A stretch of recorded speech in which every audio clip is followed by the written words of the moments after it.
Hello everyone.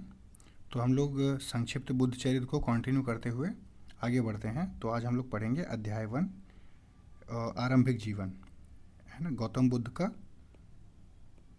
Buddha का आरंभिक जीवन कैसा रहा, उनके उसके बारे में हम लोग पढ़ेंगे। तो सिद्धार्थ का जन्म प्राचीन काल में भारत में एक प्रसिद्ध राजवंश का नाम था इक्ष्वाकु वंश, है ना। इक्ष्वाकु वंश जो है वो भारत का एक प्रसिद्ध राजवंश था। इसी वंश के शाक्य कुल में शुद्धोधन नाम का एक राजा हुए। तो इसी वंश में एक जो राजा शुद्धोधन नाम के एक राजा हुए। कपिल वस्तु उनकी राज्य की राजधानी थी। ठीक है। उनके राज्य में सारी प्रजा सब प्रकार से सुखी और सुरक्षित थी। पृथ्वी जैसी गौरवशाली उनकी पत्नी थी, नाम था माया। ठीक, यहाँ तक आपको समझ में आया होगा कि जो उनके राज्य में सारी जो प्रजा थी वो सुखी और सुरक्षित थी, और पृथ्वी जैसी गौरवशाली उनकी पत्नी जो थी उनका नाम था माया।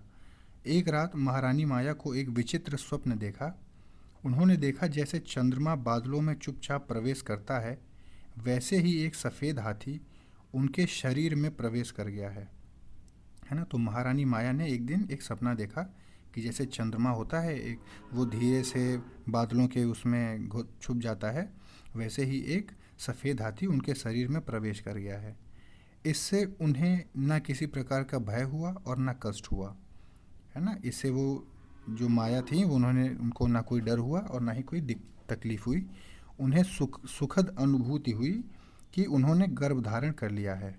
तो उनको ये पता चला कि उन्होंने जो है अब वो गर्भ धारण कर लिया है, मतलब अब वो पेट से हो गई हैं। सचमुच गर्भ धारण करने के कुछ मास बाद महारानी माया को किसी सघन वन में एकांतवास करने की इच्छा हुई। उन्होंने अपने पति महाराज शुद्धोधन से निवेदन किया कि अब वे कुछ समय के लिए नंदन वन के समान सुंदर लुम्बिनी वन में निवास करना चाहती हैं। तो जब उन्होंने गर्भ धारण किया तो वो जो है एकांतवास में रहने की उनकी इच्छा हुई, और उन्होंने अपने पति महाराज शुद्धोधन से क्या निवेदन किया कि वो जो है एक सुंदर वन में जो कि लुम्बिनी में स्थित है वहाँ पे वो रहना चाहती हैं। अपनी गर्भवती पत्नी की इच्छा का सम्मान करते हुए महाराज शुद्धोधन ने स्वीकृति प्रदान की, और अनेक सेवक सेविकाओं के साथ महारानी ने लुम्बिनी वन के लिए प्रस्थान किया। तो महाराज शुद्धोधन ने उसके लिए उन्होंने परमिशन दे दी, और अनेक सेविक सर्वेंट्स के साथ उन्होंने उनको लुम्बिनी भेज दिया। कुछ समय तक सुख से लुम्बिनी वन में निवास करने के बाद एक दिन महारानी को लगा कि अब प्रसव काल आ गया है, अतः वे एक शैया पर लेट गईं। उस समय अनेक स्त्रियां उनका अभिनंदन किया। तो अब जो एक दिन क्या हुआ कि महारानी को लगा कि अब जो है वो प्रसव काल, मतलब कि अब उनका जो बेबी है वो डिलीवरी के उस पर आ गया है, और वे एक शैया पर लेट गईं। तो उस समय अनेक स्त्रियों ने उनका अभिनंदन किया। जैसे ही पुष्य नक्षत्र का उदय हुआ, महारानी माया ने बिना किसी पीड़ा के एक पुत्र को जन्म दिया। तो जैसे ही कौन सा नक्षत्र, पुष्य नक्षत्र का उदय हुआ, है ना, तो महारानी माया ने बिना किसी पीड़ा के एक पुत्र को जन्म दिया, मतलब बिना किसी तकलीफ के उन्होंने एक पुत्र को जन्म दिया। उन्हें लगा जैसे वह आकाश से उतर आया हो। तो उनको क्या लगा कि जैसे वो जो पुत्र है वो एक आकाश से उतर आया हो।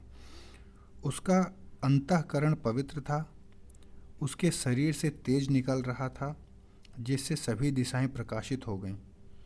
तो उनको क्या लगा कि वो जो है जो बच्चा है उसका अंतःकरण, मतलब जो उसकी बॉडी है वो एकदम पवित्र सी दिखाई दे रही थी, और उसके शरीर से काफ़ी तेज, मतलब एकदम प्रभावशाली सा तेज, मतलब है ना, प्रकाश था, सबको प्रकाशित कर देने वाला, एकदम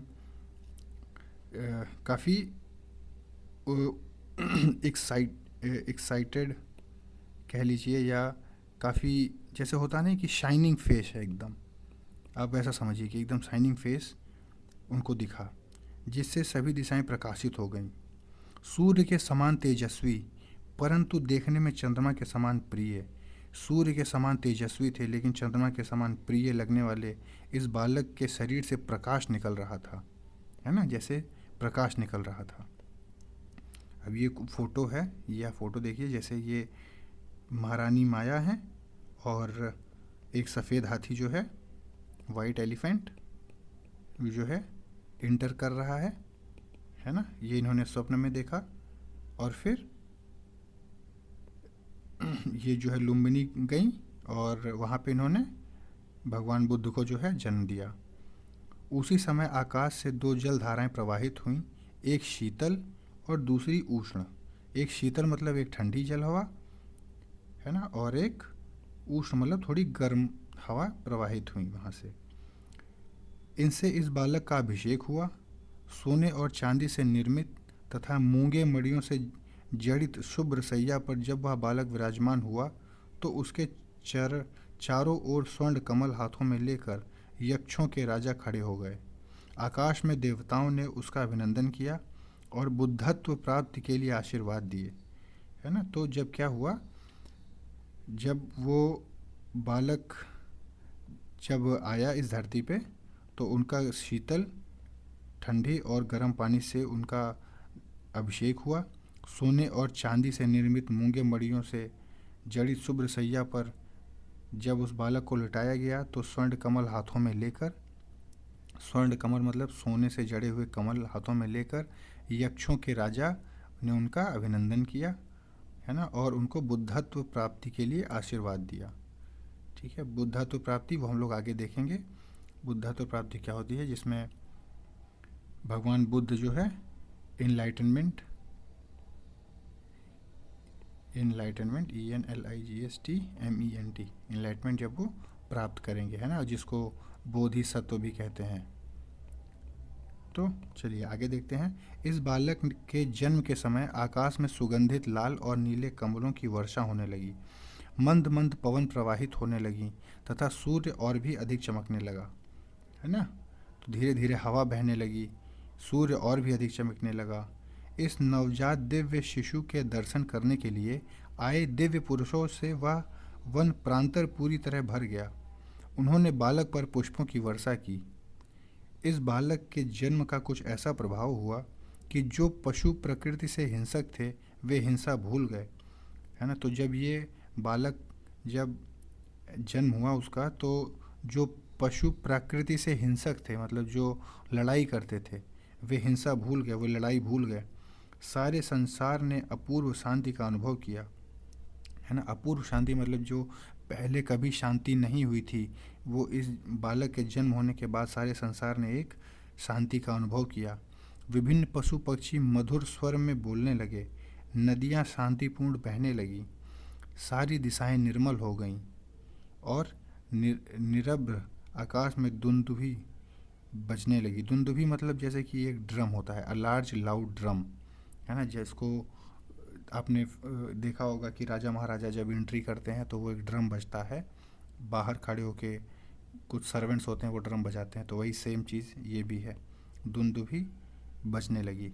केवल माया को छोड़कर सारा संसार इस बालक के जन्म से अत्यंत प्रसन्न हुआ।